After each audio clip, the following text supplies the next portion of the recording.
Brought to you by stationhousecoffee.com and inspireddisorder.com/ting. What you manifest in your mind, you can bring to reality.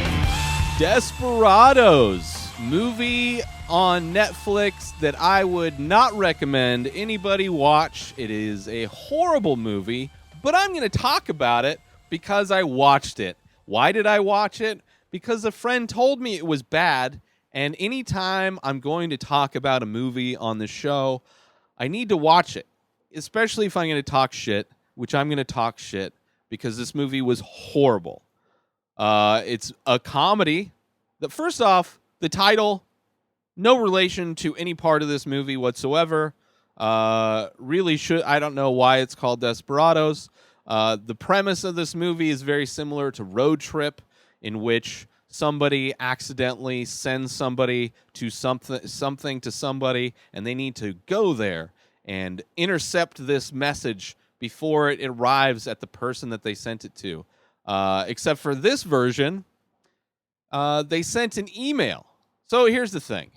So lead character, horrible. Don't care. One of the worst actresses I've ever seen. Her friend, she has two friends, right? One of her friends, I think Anna Camp, right? No. What's her name? Sarah Burns. Sarah Burns is great in this. She's the only... Sarah Burns and Lamorne Morris, the only two actors in this movie that are... I feel bad that they're in this movie, but at least they were decent actors. They didn't play like they're dead inside. But yeah, this Nassim Pedred, who plays Wesley, just a horrible actress. Anna Camp, one of her friends, plays Brooke, another horrible actress, very flat. I do not understand why Nassim is the lead in this movie. This movie feels like it was written by teenagers for teenagers, but with the charisma of a wet blanket. Just really horrible. Trying to be like an Adam Sandler kind of Happy Madison production type of a movie, but the acting is very flat. There's no... these characters aren't humorous in any way. So, this being a female-directed and written movie, once again, I will say that even women can make dog shit movies. So proving that equality is true. This one being an example of that. I have no idea how this movie got made. Like, executives watch this movie and are like, yes, this is funny. I don't know. It's not funny at all. Also, 2-hour runtime for a comedy, for an unfunny comedy, horrible. This movie should have been 60 minutes. They cut half of this movie out. But the premise of this movie, so this unlikable lead character goes on a date. And when she's going, I don't know if they swiped on each other or they got set up through mutual friends. But she walks into this date and she's just got this horrible attitude, pretty much throwing up all these red flags that I would have noticed if I was going on a date with her. She goes on this date with the black dude being Lamar Morris, who plays Sean. And right away, he's like, I'm out. I'm not doing this. Immediately after she sits down, she's clearly super self-absorbed. She only cares about herself, doesn't really care about anybody else.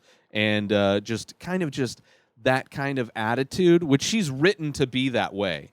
And the dude is like, I'm out, I'm not doing this, which I agreed with. I'm like, finally, somebody in this movie realizes that this lead character is annoying. Is just annoying and not somebody I want to see for 2 hours. So she gets all mad. She's like, oh, how dare you just make an assumption or whatever. So she goes out and then she slips or whatever and falls and hits her head because that's what happens in rom-coms. And then it's Twinkly Stars oh, and she sees a generic good-looking white dude standing over her. Which is Robbie Amell. No, is that who that was that, she just falls in love with out of nowhere after her head injury? I'm not sure if that's who it was. So for some reason, she's in love with this guy all of a sudden. But when I forget if he like just is not interested or whatever, she gets drunk with her friends, which, as far as acting like you're drunk, none of them do a good job except for Sarah Burns. And they do an email. They write this angry email, which is stupid. Like, if you're going to talk shit to somebody or communicate in any kind of way other than talking to them in voice form, you would text them or DM them. Nobody's emailing each other, especially like if you're going on a date and you have their email address, then you're on a business meeting. This is not a date. But in this movie, the writers of this movie think that it's a very believable situation that you would get drunk, and it's not you drunk dial. You don't drunk email. So there's this drunk email where they're just like saying the most childish, ridiculous shit, and then that gets sent. So she like feels bad about it. So she goes to like Cabo or something because she has to go get his email before he receives it, which is just dumb to begin with, because if he can receive an email on his laptop, he'd be able to receive it on his phone. And even though he himself got injured, right? For, like, just coincidentally, it's like, well, how do we make it so an email just doesn't automatically get read? He gets injured while on vacation or whatever. So that's why she has this window of opportunity to go with her friends to go and try and get this email, intercept this email. So the whole premise of this movie is stupid. The lead character is annoying. The premise, how it sets up, is bad. The friends are just... There's nothing in this movie that's good. So then they go. These stalker women, these stalkers, they go. Like, if this, gender-wise, if this movie was reversed, it would be the most, like, canceled movie of all time already. Like, if dudes did this, were, like, this obsessed and, like, stalkery, it would not play well. It would. I mean, not that this plays well, but it wouldn't play well, especially once they get to this resort, right? They find out where his resort is. They get there, and while they're checking in, there's this scene where the main character's purse gets like run into or whatever, and her dildo, some reason she's carrying her giant dildo in her purse, and it goes flying out of her purse, and this little boy finds it, and he just thinks it's a toy, which, out of the things that are unbelievable, I would believe that. When I was a boy, I found my mom's dildo, and I thought it was a toy. I thought it was like a giant mechanical worm. And, I found out quick that I was not able to play with her toy. That was my mom's toy, not my toy. So I get it. But she shouldn't have been carrying it around. And then there's this other whole, quote-unquote, comedy bit where it's basically... it's still okay for women to be pedophiles. Like, pedophile humor is still okay as long as it's a woman. Like, a grown woman being a sexual predator in some ways to a young boy. Not that she was, but the scene that's supposed to be funny. Like, you couldn't do that. You couldn't do a scene where she, like, sneaks into this guy's bungalow. He's trying to. Accidentally goes into the wrong one, of course, because comedy. And she ends up sneaking into this boy's room with the boy and his mom, but the mom's not there for some reason. And she's only wearing a towel because, of course, that's how she's going to sneak into this dude's room. She has to be naked. And, of course, the towel gets torn off by this random nail that's sticking out of a couch. It's a very unfunny, uncomfortable scene that is amazing, that is in a current movie. And of course she runs back into the black dude in the resort, and then I lose all respect for this black dude because he ends up blaming himself, apologizing for noticing her psychopathy,